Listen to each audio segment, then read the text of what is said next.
இதுவரைக்கும் சொன்ன மாதிரி ஒழுக்கம், அடிமைத்தரம் முதலியவற்றை கடைபிடித்தோம்.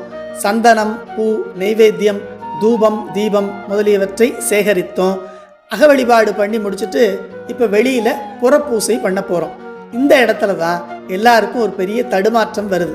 அதை தடுமாற்றம்னு சொல்கிறதோட பெரிய பிரச்சனைன்னே சொல்லலாம். ஏன்னா நாம் என்ன நினச்சிக்கிறோம், நான் இப்போ சிவபூசை பண்ண போகிறேன், அதுலேயும் என்ன அளவுக்கு பூசை பண்ண யாருமே இல்லைங்கிற அந்த நினைப்பு தான். அது மட்டும் நமக்கு வரவே கூடாது. அடக்கம்ங்கிறது ரொம்ப ரொம்ப முக்கியம். உதாரணத்துக்கு ஒரு முறை ஒரு வண்ணான் உவர்மண் மூட்டையை தலையில் எடுத்துகிட்டு வரும்போது அவன் மேலே தெரிஞ்ச வெள்ளை நிறத்தை திருநீருன்னு நினச்சி சேரமான் பெருமான் யானையில் வந்துக்கிட்டு இருந்தவர் இறங்கி அவனை வணங்கினாராம்.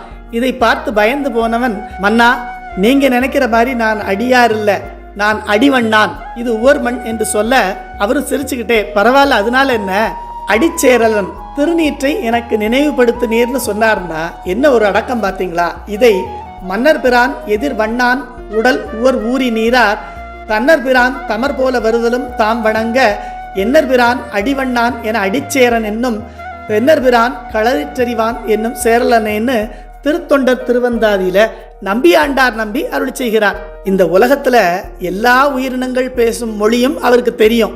எவ்வளோ பெரிய ஆளு அவர்! தான் தினமும் செய்யும் சிவபூசையின் நிறைவில் நடராஜ பெருமானே தோன்றி அவருடைய சிலம்பொலி ஓசையை கேட்கும் அளவுக்கு பெருமை பெற்றவர். அப்படிப்பட்டவரே வண்ணான் உவர் மண்ணுன்னு தெரிஞ்சிருந்தோம் திருநீற்றை நினைவுபடுத்தினீர்னு சொல்லி வணங்கினார்னா நாம எவ்வளவு அடக்கத்தோட இருக்கணும்.